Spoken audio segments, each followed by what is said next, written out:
Big Brother Canada 4 has come to a close, which means it's time for another edition of the reality TV RHAPpy Hour. What's going on, everybody? My name's Jordan Parhar, and I'm with you once again to break down the latest BBCan 4 episode on RHAPisawebsite.com. Today, I'm joined by a fellow 12th place finisher on Big Brother Canada, and I just recently found out that she's going to be firing her personal assistant, Anil Ramka, soon. It's the great Ika Wong, ladies and gentlemen. Ika, how are you? I'm good. How's it going? I mean, I could be better, but, you know, I've been here with Anil, and he's been very incompetent in helping me set up for tonight, but it's okay. He's fired. Oh man, Anil can't catch a break. I mean, he gets the twist screws him on season 1 when he should be safe. He thinks he has a job with you, and then it's gone. And also to you guys watching this live, we are live on a Google Hangout on RHAPisawebsite.com. Ika and I were talking in the pre-show, and Ika said that she thinks she doesn't look good right now, and because of the lighting. And yeah, I was saying, Ika, she's saying Anil screwed it up, but Ika, you look great, right? I mean, please, people, tweet Ika and let her know. She looks great tonight. She's at the Ika Wong on Twitter, because oh my God, I don't know what I need to say, Ika. I really don't need to. They're going to drag me on Twitter now. They're going to drag me on Twitter. No, Ika, what they're going to do is they're going to be like, yes, Queen, slay. That's what they're going to do. Yeah, Ika. Okay, Ika, here we go. I'll make a bet with you right now, all right? Okay. I will bet you $50. Which I probably won't have by the time we get to Niagara, really but I will bet you $50 that there are more people that say, yes, Queen, slay, about what you look like tonight, rather than dragging you on Twitter, okay? Okay, we'll see. We'll see. I'm already seeing like 3 in the chat room. Yeah, so we're good. So, and that voice you hear is Taryn Armstrong, who's with us to break down what's been happening on the live feeds, which, as of right now, it's really not been much this weekend because the feeds were down, but the feeds are back up, right, Taryn? Yeah, and you know, this should be our biggest show of the whole season, right? Because the feeds were down, and so that made the anticipation for this show all the greater, right? That's how it works. If only that was how. Well, we do have Ika to help us, though. So I mean, we'll see. So I think Ika, it could have been. I don't want to throw anybody under the bus, but it could have been somebody. It could have been. It could have been just me by myself. That would have been a very Parhar type of show. But Ika's going to help. People love you. Yeah. Oh, I appreciate it, Ika. Thank you. Some people.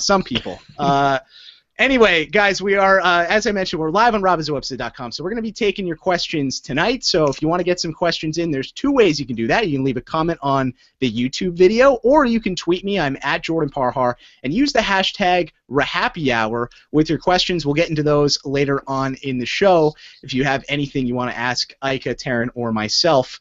Okay, let's just jump right into it, Ika. Lots of crazy stuff happening tonight. I mean, the Thursday 90-minute episode, it was weird because the 90-minute episode, it seemed like a lot of this stuff we found out about tonight was going to happen in that episode, but instead they saved it for this episode when we only had an hour, so it really seemed very quick. What did you think about your thoughts on Veto not getting back into the house, Ika? Oh my gosh, I really feel like the house is so stupid. They're so dumb. Like, they're legit stupid. How would you, like, who votes in this girl who says she has unbreakable bonds? Then, girl, take your unbreakable ass home. Like, we don't want you in the house with those bonds. Like, you don't want her in the house. Veto literally has nobody except for Joel. And they bring Kelsey back into the house. Like, they're so stupid. I wish I had these people on my season because I would have went really far. See, and that's so funny. I feel like all the alumni of Big Brother Canada are all thinking that didn't win, are like, man, I wish I was on this season, because this season I would have won. Like, everybody's saying that. But we all feel the same way, because I think I'm with you, Ika. I mean, Veto would have been the first. It would have been just identical to last season with Cindy. I feel like she would have come right back into the house. She would have made a big crazy move probably, and would have caused a lot of drama. But she probably would have been right back out the door the next week, just because nobody really trusted her. Taryn, were you surprised at this at all? Not really, because nobody trusted her, and I knew that you're going to have Jared, you're going to have Raul, you're going to have those people who are going to really, really feel strongly about having Kelsey back, and they have the most pull over the house right now because they just won that vote and now they're in power.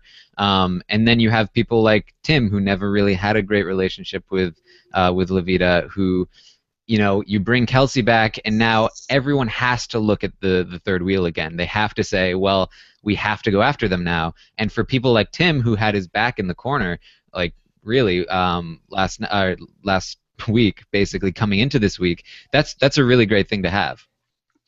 What did you think, Ika, about Jared being so adamant that he wanted to bring Kelsey back into the game? Because I almost feel like now he was in a spot where people were kind of forgetting about him a little bit, but now he kind of is going to be a huge threat again because of that showmance, right?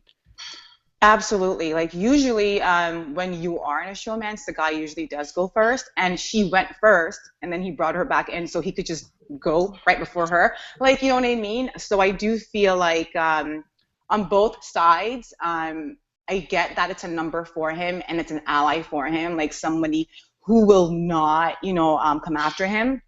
But it was better for him to not have her back in the house.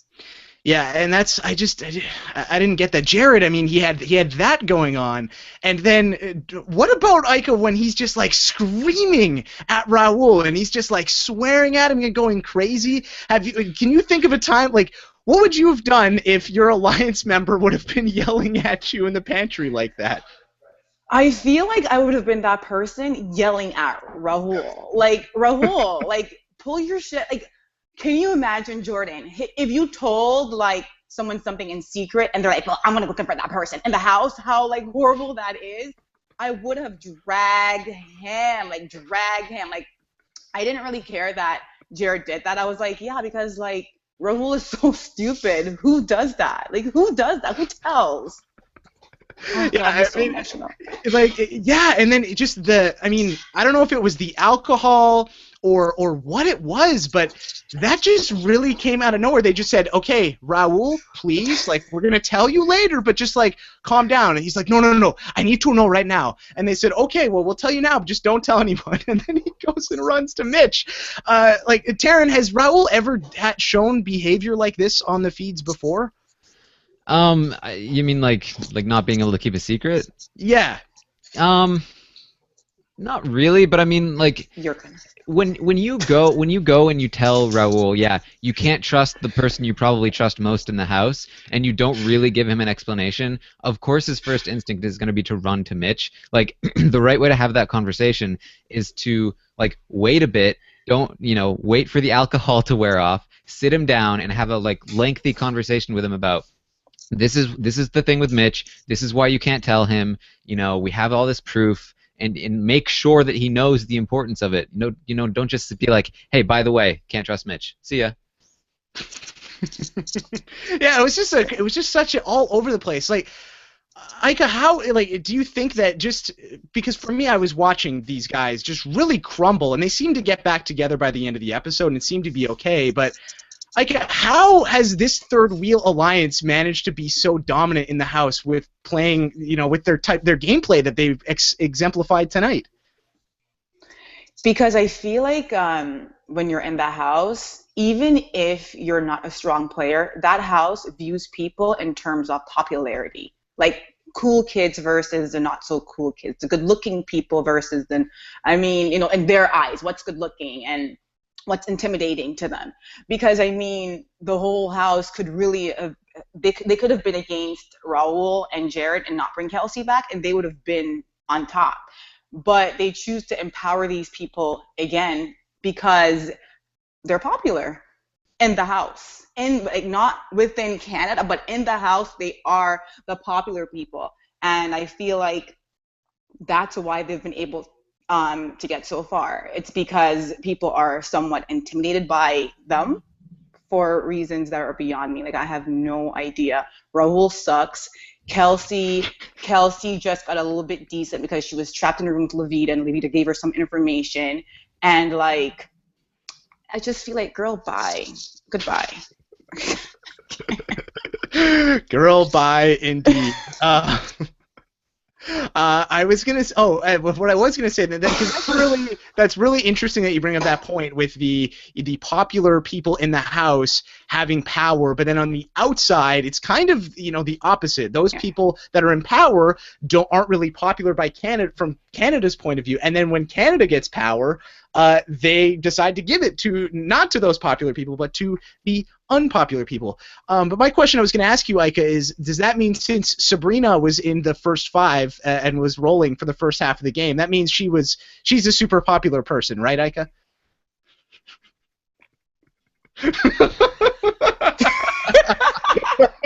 I feel like, oh my god.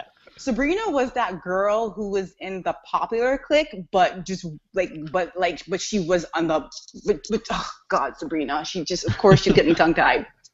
Sabrina is that girl who was in the popular group, but she was just not popular. You know those ones that are like they're in the crew, but they're like not popular, the very bottom, about to fall off the dirt.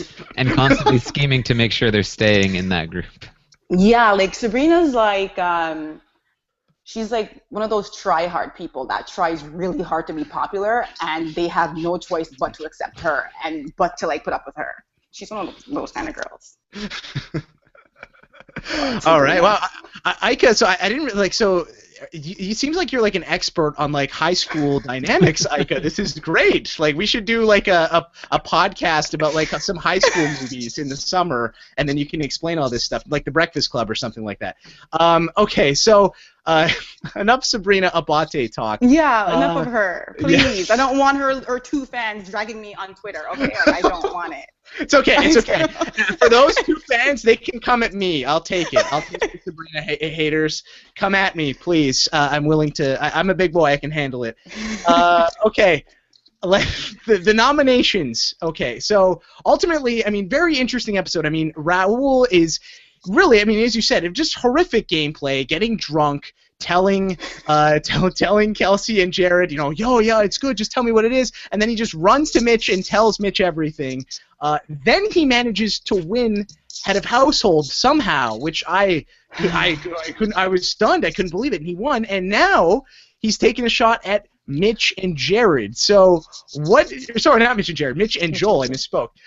So what do you think about these nominations that Raul is making this week? Taking a shot. I mean, Joel was in a good spot for a while, but his stock has really dropped the last few weeks because of his association to Levita. But Mitch is somebody who, I mean, those guys are threatened by him now, but I feel like Mitch still would have been willing to work with Raul if he didn't just take a direct shot at him.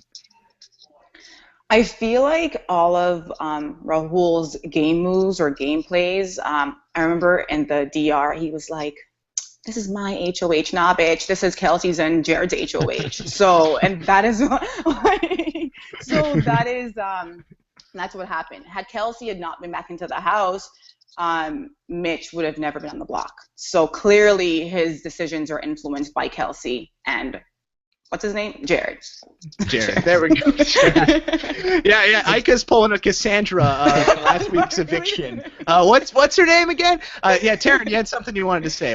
Jump in. I was saying on Twitter, like, do you guys remember in Big Brother 6 when Howie was HOH and Maggie convinced him to go after James instead of the Friendship Alliance? And that's widely considered to be one of the worst HOH moves in the history of the game. I think this is very akin to that. I think that there was a very clear divide last week between the House with the vote, and Mitch is the one that got the votes for Jared's side, and now Raul is putting his best ally up on, Jared's probably a better ally, but still, neither of them are very good because he's not going to win against either. But still, one of his closest allies for sure. He's putting him on the block, and there's a whole other side of the house that's going to benefit so much from this, and I guarantee Third Wheel is going to be the target of nearly everyone in the house after this week, where Mitch was going to be one of the only people not going after them. So this was a terrible move. The worst move he could have done this week. Wow. Worst move he could have done this week. Ika, do you agree with that? So great for everyone else. I wouldn't say the worst move. You know what I mean? I feel like, the house, it has a way of turning on people when they're on the block. So if everyone's like, oh, Mitch was working both sides. He was working with that side and he was working with this side. They can justify why he's on the block. And then Raul is petty, and he could just be like, well, Joel nominated me, and that's why he's on. So like, it's not popular for us because we do like Joel, and most people, they do like Mitch. So it's not very popular move for Canada, but within the house, it's a good move. Those are really good players. Joel could go really far. He's very likable, and Mitch was kind of like untouchable because no one really noticed him. Those are two good players that are on the block. I think I'm somewhere in between you guys. I think it's like, I don't think it's the worst move. I don't think it's the best move. I think the worst move would have been. Yeah, no, Taryn, no, a worse move. Here's what a worse move is, and this is where I thought the episode was going with how it was edited.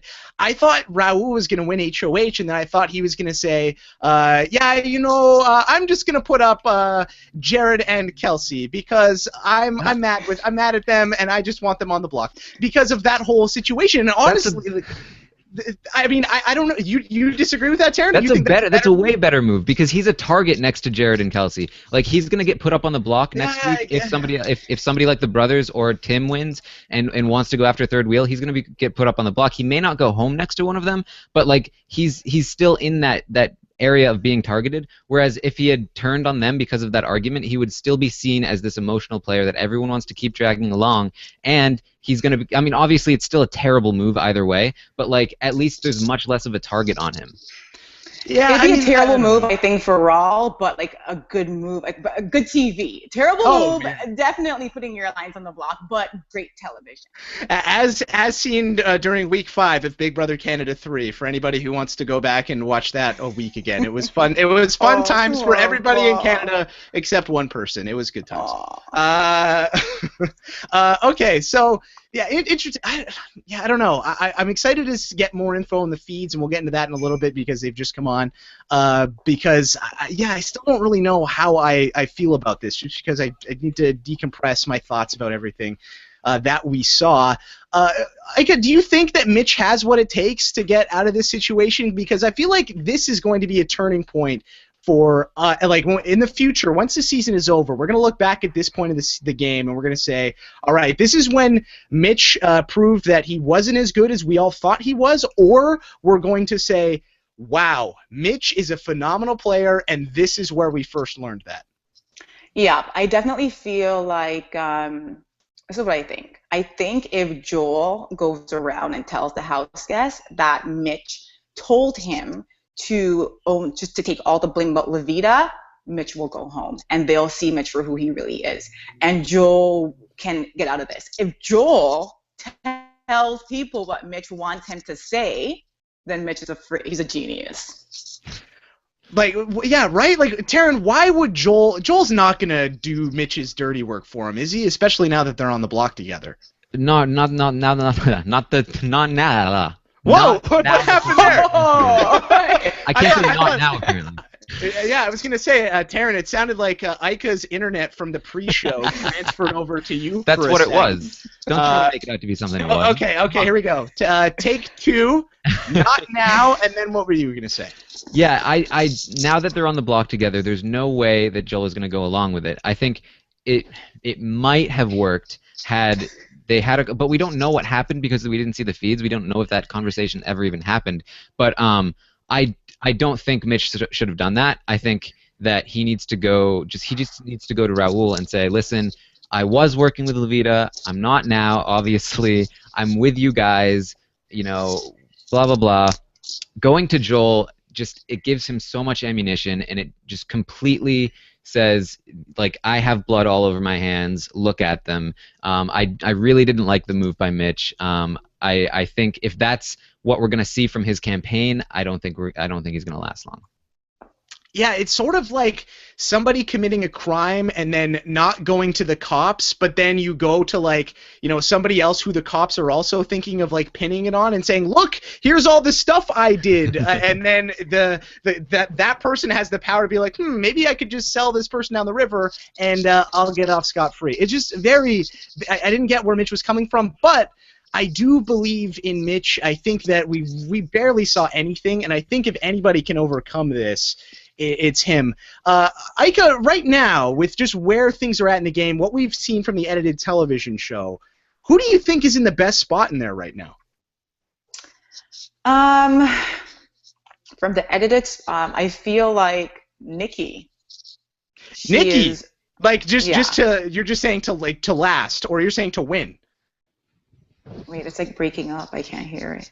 Oh, hold on. Can you hear me now? I can hear you. Okay. I can see you now. It was like gone for a bit.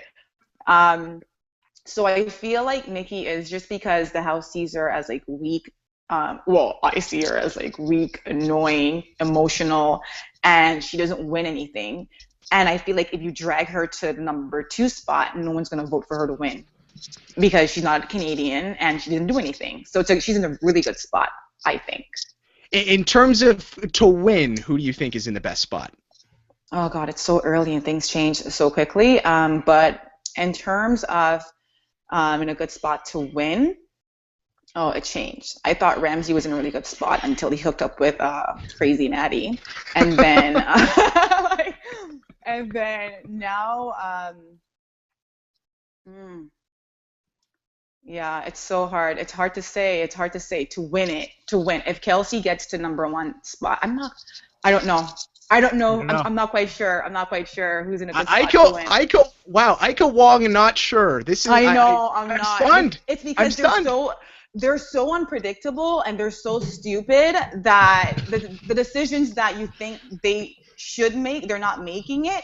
So I don't know. They might just let Kelsey and Raul and Jared go to final 3 together and just, and sing Kumbaya there, like, because they're just giving them the game right now. So it's true. Go ahead, Taryn. I do think that Kelsey, despite the fact that Kelsey puts a huge target on Jared, I think that her coming into the game does help him a lot because she's gaming so hard. I really think she's going to go out before him again. So it's just another shield. It's kind of like when Brendan came back into the house for Rachel, where it's just like she would have gone that week, but Brendan came back, so he got to go instead. That's probably what's going to happen with Jared and Kelsey, but losing Mitch is a big detriment to his game, so it might have balanced itself out there. I think with Mitch going on the block and potentially going home, I really think that this is like leaving the game wide open for Tim. I think that Tim and Cass and the brothers in particular are in a really great spot now. Yeah, the brothers, I mean, it's unreal that these guys, like, time after time after time. I mean, Raul did say he was thinking about putting them up tonight, but he didn't go through with it, and Taryn, they haven't touched the block yet, have they? Nope. Unreal. They have not even touched the block. We're in week 6. Yeah, we'll see what happens with the veto. This is like one of the biggest things to happen for them because they were getting into a situation where they were gonna be in a bad spot, just like Tim. And Kelsey comes back in and saves it doesn't save their game, but like huge boon to their game. This is big for the other side of the house. This is kind of like when Cindy came back and you went out, and Bruno got a huge benefit from it. Yeah, good times. Okay. Before we get into the questions, Ika, you mentioned it briefly, and because of your reaction, I would like to hear you elaborate on this a little bit more. Thoughts on the Ramsey and Maddie budding showmance that we didn't see on the show tonight, but I imagine we will see more of very soon. Okay, do you want like a good podcast response or like an Ika response? They're different. I try to filter myself a little bit. No, Ika. I want you unfiltered. What do you honestly think? I think it is so gross and disgusting. I think that Ramsey was better off cuddling with the pillows in the brother house than cuddling with freaking Maddie, okay? Like, she is disgusting. I don't like her. She's rotten. I feel like she... I just can't. Girl, bye. I don't like her at all. Can you tell? Like, Ramsey, and I really like Ramsey. I really, really do like Ramsey. But I'm, like, starting to think, like, I mean, he doesn't have very many options. I get it. All the girls left early, and all he had there was Maddie. But he does have condiments. He does have pillows. I mean, he does have other things he could cuddle with. Wait, condiments? He could cuddle with condiments? At least he could eat them and feel nice inside. What could you do with Maddie? What can you do with her? Like, please tell me what you could do with Maddie. I think Ramsey could come up with a few things. Oh, okay. Yeah, he said some things, Ika, that he could do. He just doesn't want to do them just yet. But you know what? Hey, Ika, maybe it's love. Maybe it really is love. Who knows? Maybe they'll get married and they'll have a beautiful relationship together, and they'll be the most beloved showmance in Canada. Oh God, I mean, you know what? Like, I mean, love is blind, and lust is just absolutely ridiculous when it's just so gross to me. Like, it's so gross, and I'm so sorry that I'm sure she has family and friends who like her. I just don't. Surely they're in line to be the next Clelly, romantic couple that stays together forever. Yes, exactly. Like Clay and Shelley from BB17. How long did that last, Taryn? Like a month maybe. They had T-shirts made. That was pretty sweet. So maybe we'll get Raddy. Maybe Raddy will be the showman's name. We'll get that on a shirt. It'll be like a picture of Drake with like a frying pan, and then I don't know what a symbol could represent Maddie, but it would be a cool shirt. Okay, let's take some of your questions. Let's take this one. This one is from Real BG Low. And Real BG Low says, if Mitch goes home this week, will BBCan producers finally wake up and realize that meddling must end? Ika, what do you think about this? If Mitch goes home, do you think the producers will finally decide to stop doing crazy twists every season? This is the thing. Like, I feel like there's meddling is sometimes good. Only when it benefits, like, me or... I think that's general consensus with a lot of fans, though, to be fair. Specifically with you, though, not them. They want it to benefit you. I feel I'm kind of, like, torn on it, because I feel like the Canadian viewers, that we get so, like, happy when something is going to happen and it's a twist and the house guests don't know, but then we get like bummed out when whatever happened is not what we wanted to, or it's not what we want to happen. You know what I mean? So I feel like, can I tell you something? I feel like Mitch is very overrated. Sorry, all the Mitch fans out there. Yeah, I do. Can I tell you why? Yeah, why? Like, why do you think Mitch is overrated? Because I'm very interested to hear your thoughts on this. I feel like a lot of people like him based on his appearance. His appearance looks very dark, and it looks very calculated, and he looks very smart. And I'm sure he's smart, and and all those things. But I'm sure, but his appearance gives that off, and he just looks like a mastermind. So I think, but he really hasn't done anything. He hasn't done anything. Like, he really didn't do anything for me. Like, he hasn't done anything. He's done just as much as, like the middle players. So I feel like he is a little bit overrated. So to see, a player like Mitch goes home, tell me, what has Mitch done? What has Mitch done for me sitting at home and watching Big Brother? Because he really hasn't done much for me. What has he done? So viewers, tell me what he's done. Like, is he doing more on live feeds that I'm not seeing? Well, yeah. Well, Taryn, let's talk to Ika about this. What has Mitch done, Taryn, for Ika Wong? First, I will say, I do think there is a section of the fan base that is overrating Mitch to the extent that they see him doing good things and they think that that's definitely going to continue, when that's not always the case. But that's going to happen with most players. So I don't think it's like, we have to knock Mitch down a peg, because I think he does have that potential, but obviously we haven't seen it yet. I'm not going to be somebody that says he is a mastermind yet. That said, we have definitely seen him do a lot on the feeds. The show, especially the Thursday night show, did not show anything of what Mitch did last week, and it was a ton. He was the linchpin of that vote. He convinced Nikki to switch her vote. He gathered a bunch of different votes. Nikki was the swing vote, not Ramsey. I don't know why they showed it that way. This has been ranted on in previous shows, so I won't beat the dead horse too much. But he's been the only person in the House that has been on the right side of every single vote. He's controlled every single vote. And everybody else has failed to control the vote at some point or another in this game.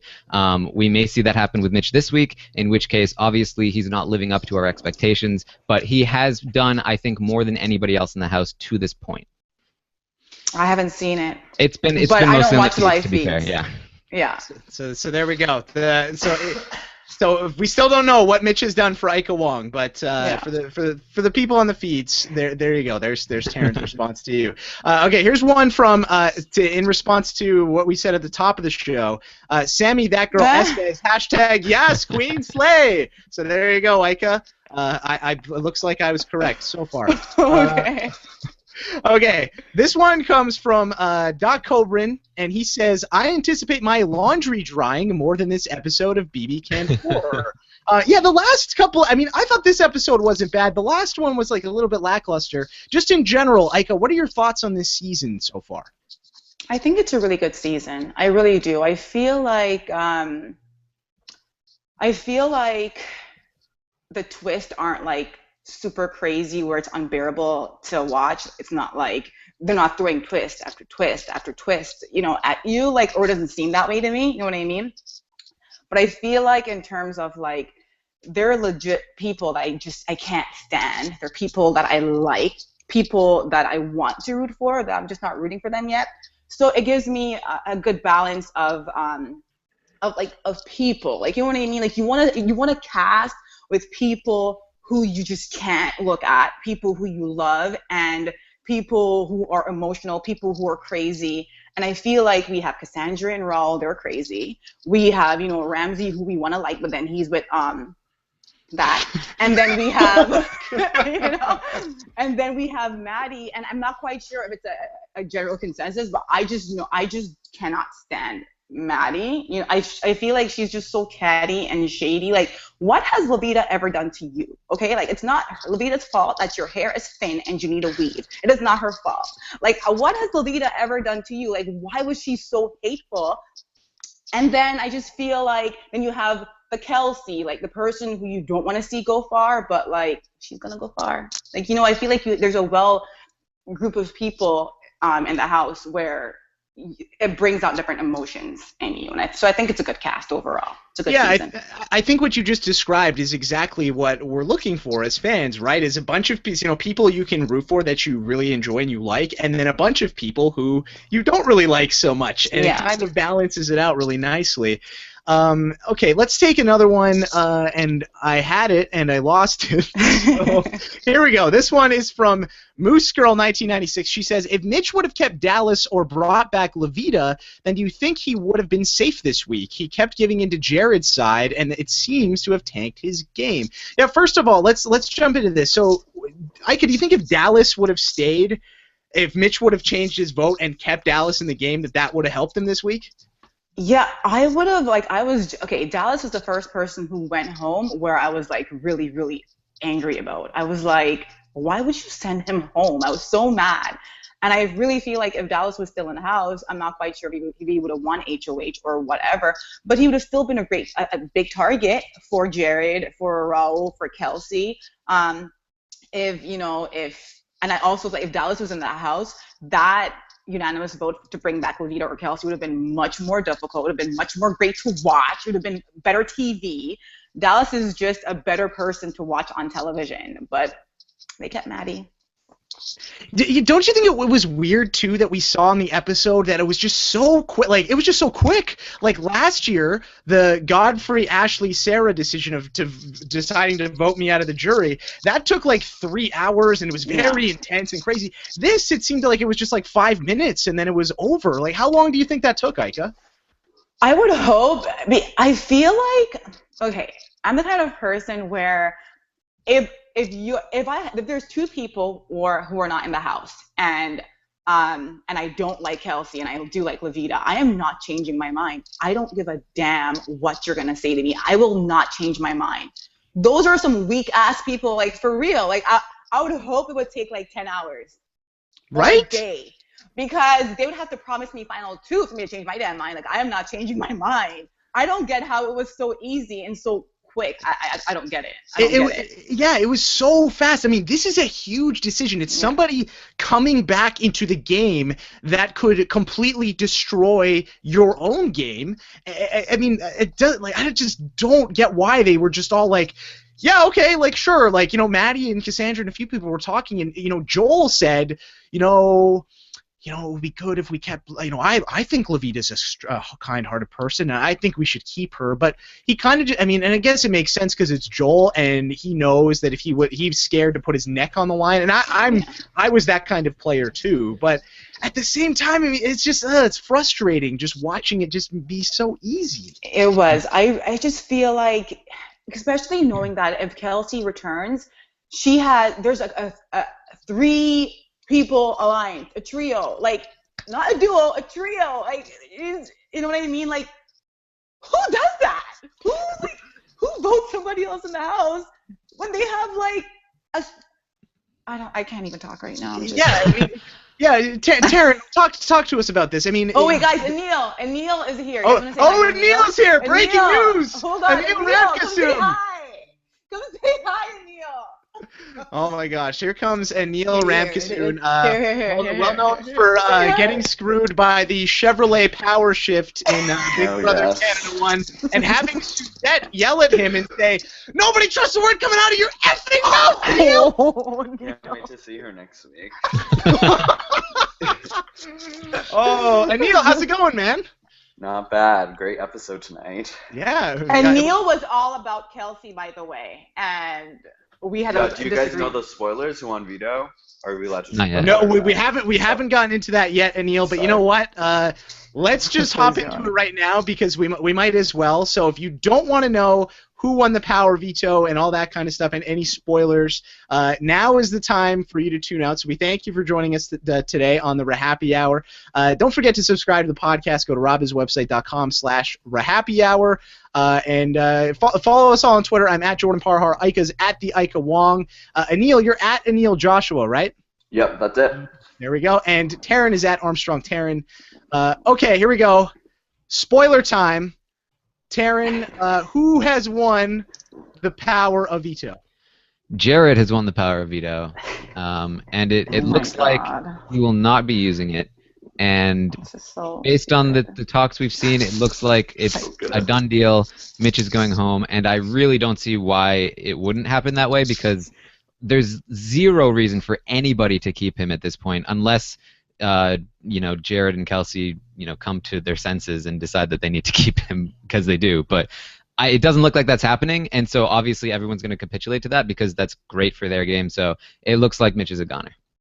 Oh my gosh, Mitch! I mean, it's still early though, right? I mean, like it can't be over yet, right? Sure, it's Sunday. I think, Kelsey came in the house and wanted Mitch to be her target, and I think it just shows to how well Levita groomed Kelsey. She made it happen. He's going to go home this week. Second year in a row that basically somebody gets like weaponized from being out of the game, come back into the game, they have one direct target, and then either that target or like that target's a BFF goes home. So yeah, it's almost like Kelsey didn't see last season and see how that turned out. Oh, because she didn't. She only watched a few episodes before she went to the house. But I think that's what makes Big Brother so great is you have these people that haven't really watched, so they really just go with their gut instinct or their emotional reactions, and that's really what comes to the demise of really strategic players like Mitch. I feel like what makes Big Brother great is whatever I want, not these people who don't watch the show. Okay, that's not what makes it great. Like, whatever. But who would have saw this coming? This like trio reunited and then winning everything this week. That's like right. It's crazy. Poetic justice. Well, and again, it's like what Ika we were just talking about is how can these people just say, okay, yeah, you know what? Fine. We'll just let Kelsey come back in. We won't even really have a discussion. And then, oh wait a sec, Kelsey comes back, has all this information. Raul wins HOH and Jared wins veto. I feel like if this twist, this fake eviction thing would have happened this week, after those guys had just won, I think it would have been a lot different in terms of that deliberation. It wouldn't have just been, all right, yeah, done deal. Yeah, okay, Kelsey's coming back, and it's no problem.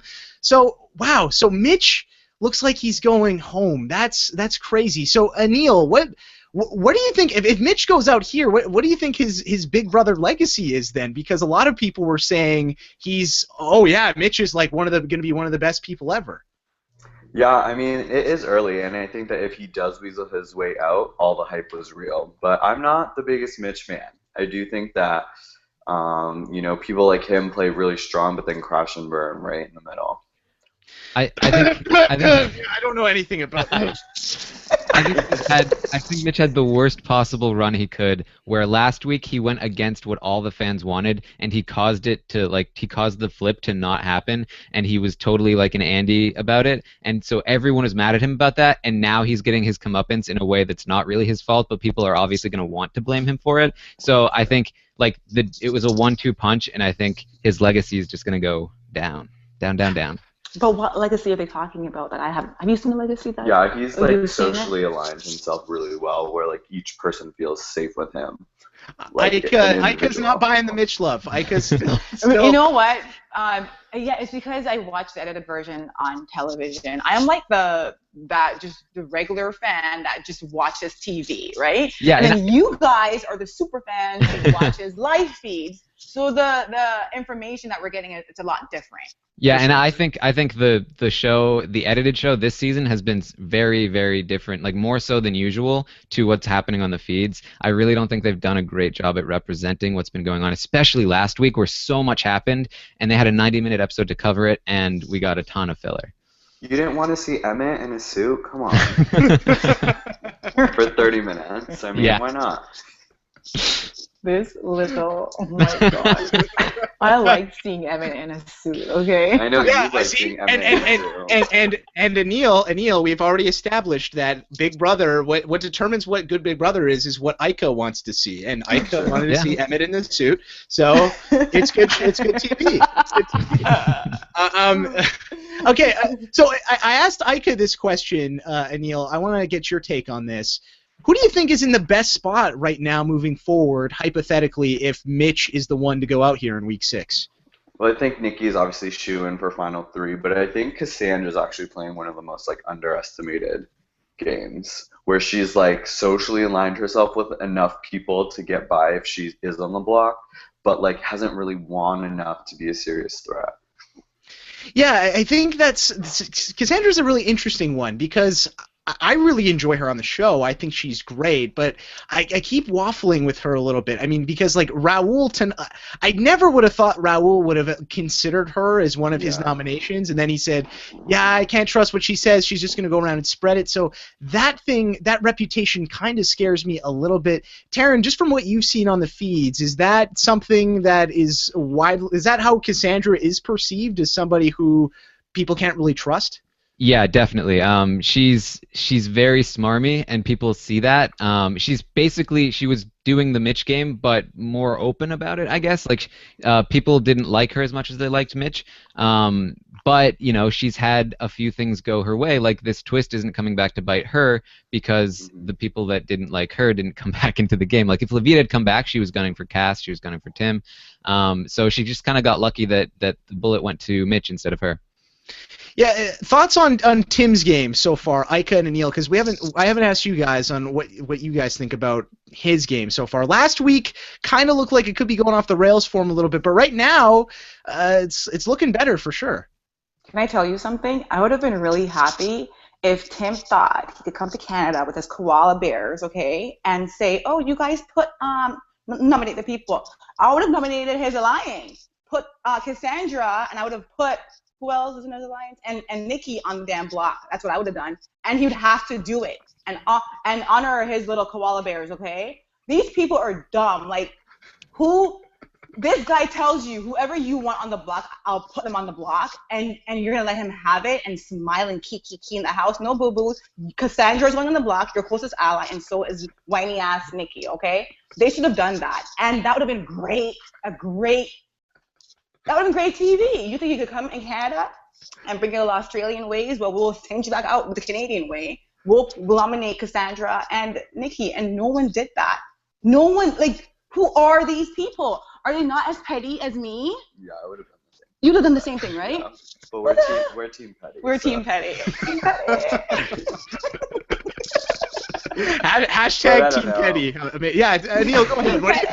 What do you think about Tim? Do you think that he's got a shot moving forward now? Because we saw in the episode 2 tonight, Tim say, people don't really respect my game. Like, and that I was like, really? I felt like people did because they did everything he asked last week. Yeah, I think the people that were like under his spell, Levita, Shari, all those people are kind of gone. So I think that he's missed having like all that attention because they would like on the feeds, anything he said, they would like worship it like God.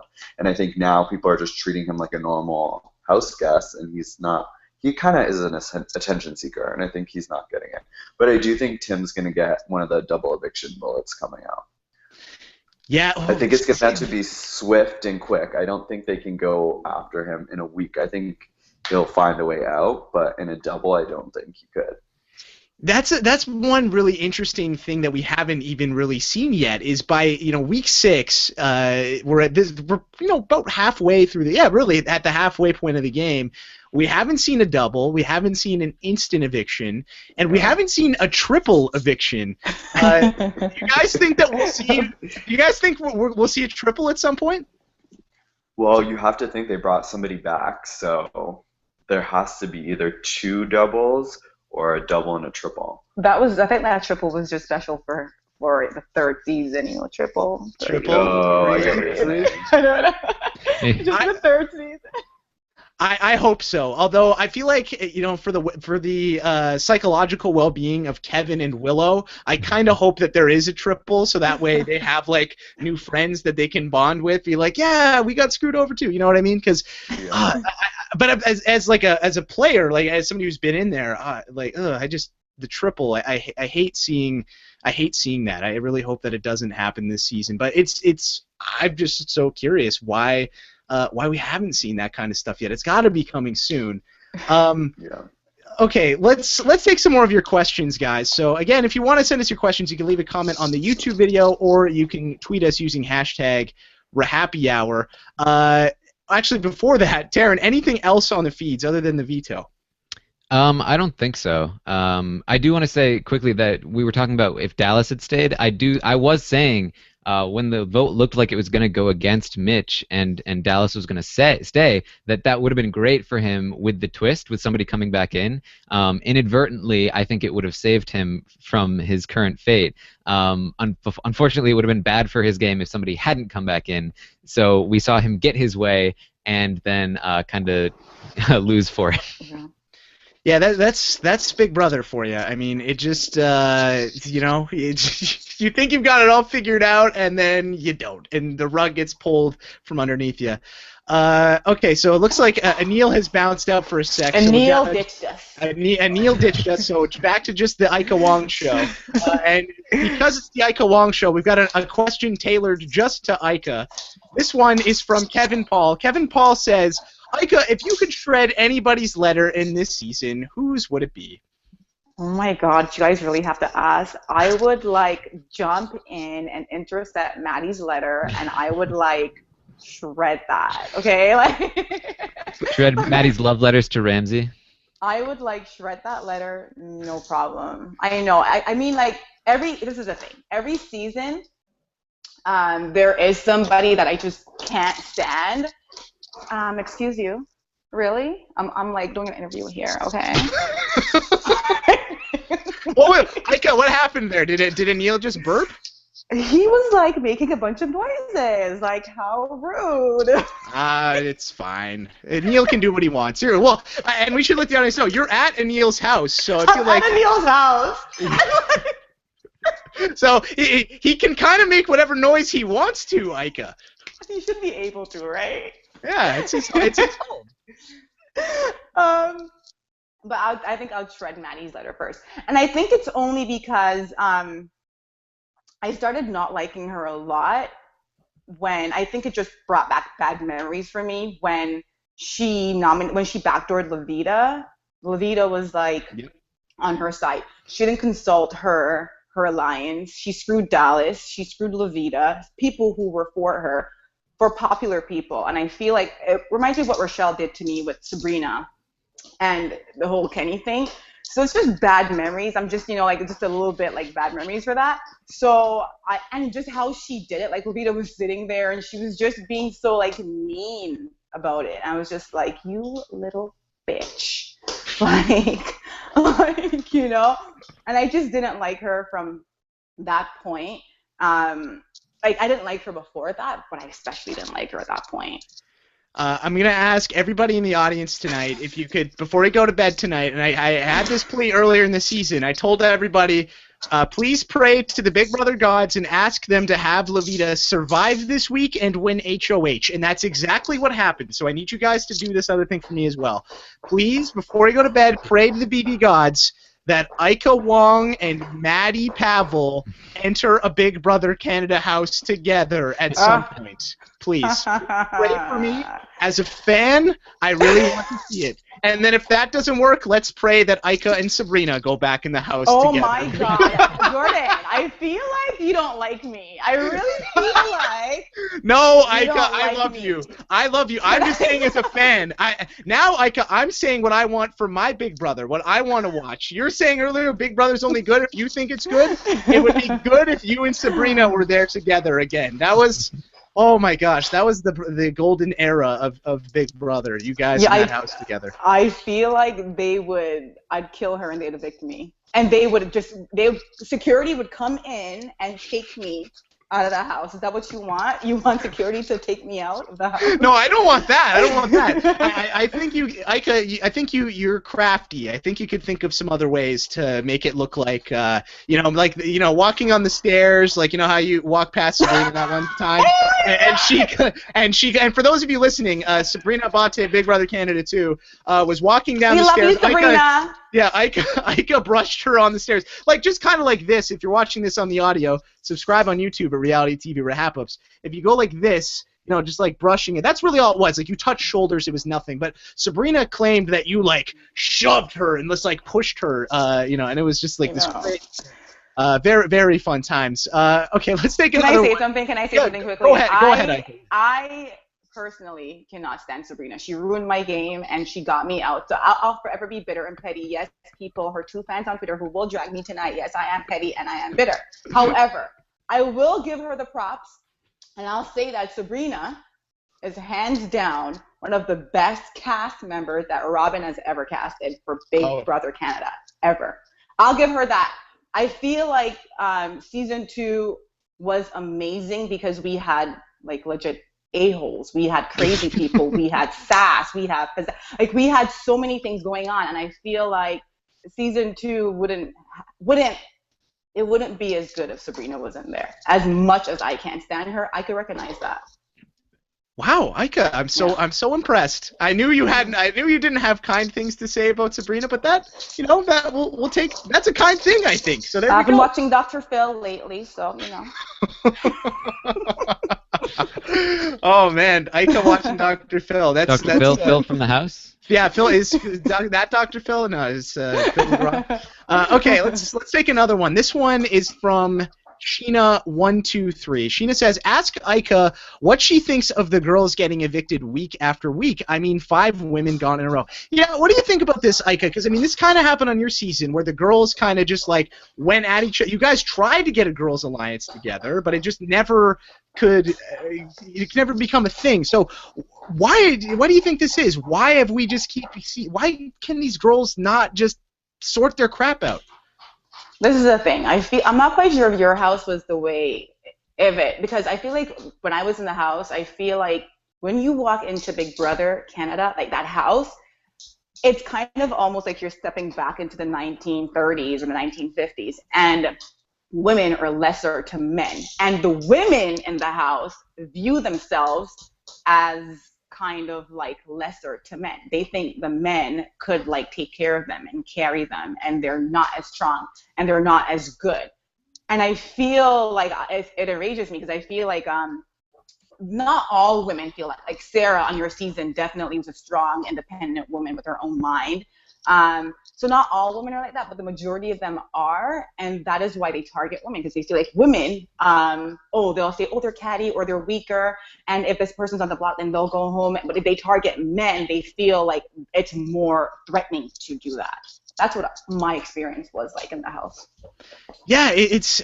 I feel like we need somebody who's like who could some I don't know, some psychologist, maybe Alec Beal can study this this whole thing, because you're right, Ika. I mean, that does, for whatever reason, that house just seems to create that sort of dynamic, and I just I can't really figure out what the deal is with that. Okay, let's take one more question before we wrap things up for this evening. Okay, this one comes from Amanda Lee, at Amanda Rach Lee on Twitter.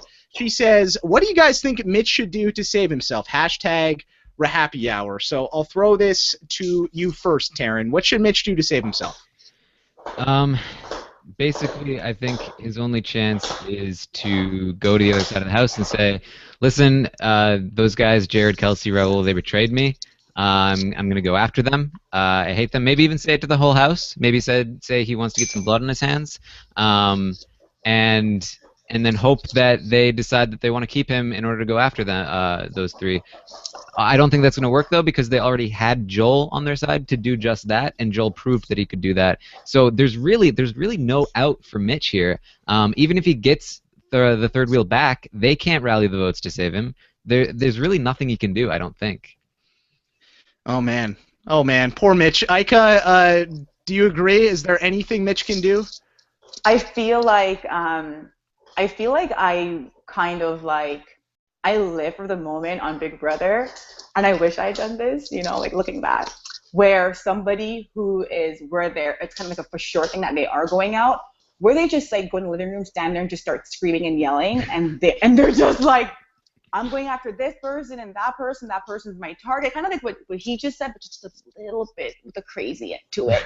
I want this person gone. I want that person gone. If you guys keep me, this is what I'll do, and I will die before you know, it's just dramatic and just like who you want out, and just go there every morning like a wake up call and just preach it, like just go there and just say it. I wish I had done that. I wish I would just stand, because they all hated me anyway. They all thought I was crazy. I should just stood there with my crazy ass and been like, I'm going after this person and that person. If you guys keep me, just you guys know that, and you know, I'll probably just go out like even crazier then. Because if he's gonna leave anyway, the worst thing that I'm telling you right now that you could do in Big Brother for me, because is like kissing their asses and they're gonna send you home anyway. You know what I mean? Like, because you feel like you go out like a punk. Like they got the best. Like I'm so serious. Like, I was crying because I was like, I kissed all these people's asses and I didn't want to, and they're gonna have me leave here like a punk. That was why I was so enraged with the letters in the backyard, because I was like, yes, like finally, like you guys are the punks, like not me, but not everybody gets that moment. I would literally stand in the living room or on the kitchen counter. I would eat all the food. I would waste all the food. I would prance around, and I would stand there and yell at all the people who would have won out until somebody heard me and thought I was crazy enough to keep me as a target or as somebody who will never go after them. Okay, again, for those of you listening, if you missed it earlier, again, please, when you go to bed tonight, pray to the BB gods, okay? Pray to the BB gods. I will do the same. Together, we can make Big Brother great again. Okay. All right. Jordan, wouldn't you do that though? Like, wouldn't you? Like, the way you went out. Ika, 100. Ika, 100%. For like a month, a lot of I'm kind of a weird person, but like a lot of my like thinking that I do is when I wake up in the morning and I take a shower, and for the first like month in the jury, and really the first month or two after I got home, I would wake up every day in the shower and I would think, oh my God, in my head, I should have just called out somebody and done a Godfrey, because then at least if you go out, then you know what, you can say, well, you know what, at least I went out with a bang. But if you just go out and it's just like, I didn't even get a chance to fight, it's like, you just feel so dumb and it sucks. So I totally agree with you. 100%. Like if you play Big Brother, you understand what I'm saying, because you could kiss their asses all you want, their mind's already made up. But I will wake up every single morning and I will drive you crazy and I will scream and yell who I want out of this house and who I'll go after, even if nobody listens to me. At least like they're forced to listen to me. Like, you know what I mean? And kind of like not be, because what you're thinking, like when you're leaving the house, what you think is if you're nicer or if you're nice enough, they might keep you. No. Be mean. They might keep you if you're mean too. Like, you know, like, so, but I know what you, and like, and that does play, as an alumni, like it does play on your mind a lot. Like, ooh, like I should have just did this. I should have done that. I shouldn't have cared as much. I should have, you know, just did this. I am telling you, Mitch, if you could hear me, if you're in that house, go downstairs on the kitchen counter and start screaming and go crazy and tell these people that you're going after whoever you want out. And they could either join you or send you home. But at least you tried, boo-boo. At least you tried, okay? I do think the both of you, at the very least, had very awesome and memorable exits. So you don't need to feel too bad. Thank you, Taryn. Different ways. You know, I think Ika's was probably a little more respectable. But, you know, at least it was still memorable. Both memorable, and that's all we can ask for, right? I mean, yeah.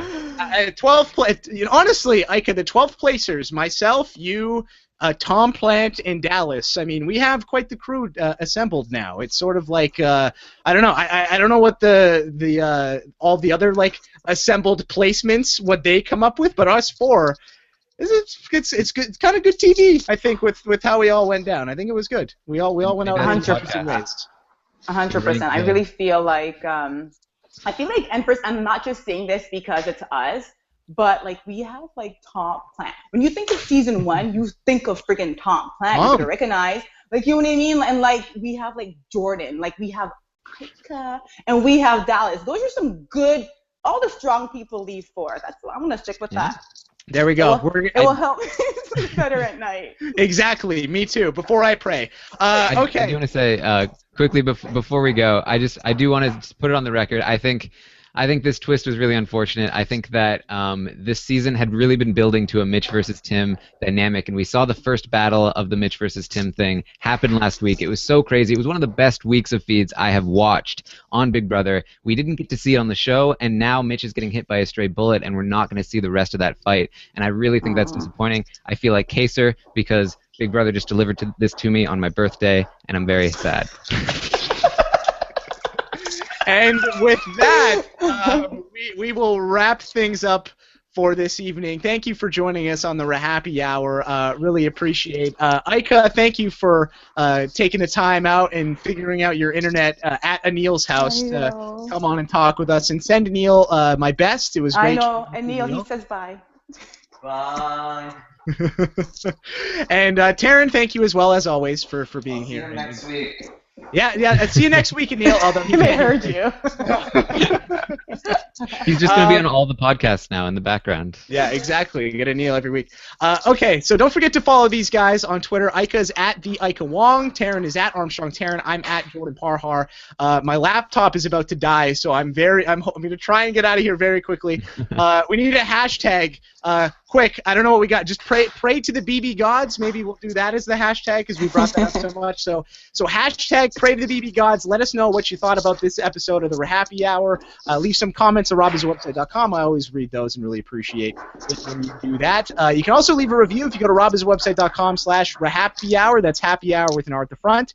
And for everybody who leaves a rating and review, at the end of the season, I will draw 3 names out of a hat, and you guys will, 3 of you will win a Jordan Parhar-related prize. So make sure you go ahead and do that. Okay. Hashtag Team Petty. That was what it was. Oh, hashtag Team Petty. You know what? Scrap what we had. Hashtag Team Petty is better. So hashtag Team Petty is the hashtag. Karen, good find. And last thing I just want to say, Wednesday night, we are going to be back recapping the episode. And guys, we have a guest for you. It's somebody who I am a massive fan of that I have never talked to in person. It is somebody who I have referenced many times on this podcast, and it is somebody who Ika knows very well. He's definitely not racist, sexist, or homophobic, Paul Jackson, baby, will be here Wednesday night. So tune in. It is going to be an epic podcast. Ika's reaction says it all. Ika is not too impressed, but I'm excited because I can't wait to see what Paul has been up to. I don't know what Paul's been doing for the last like 2 years, so this should be a really fun podcast. And he messaged me the other day saying, "Dude, I'm so excited!" So Paul is ready to talk some BBCan 4. So should be lots of fun. We'll see you Wednesday night after the episode. I can't wait to talk to Paul, and I can't wait to see you guys there. All right, for Ika Wong and Taryn Armstrong, I'm Jordan Parhar. # Team Petty. We'll talk to you soon. Take care. Peace Bye, out. guys.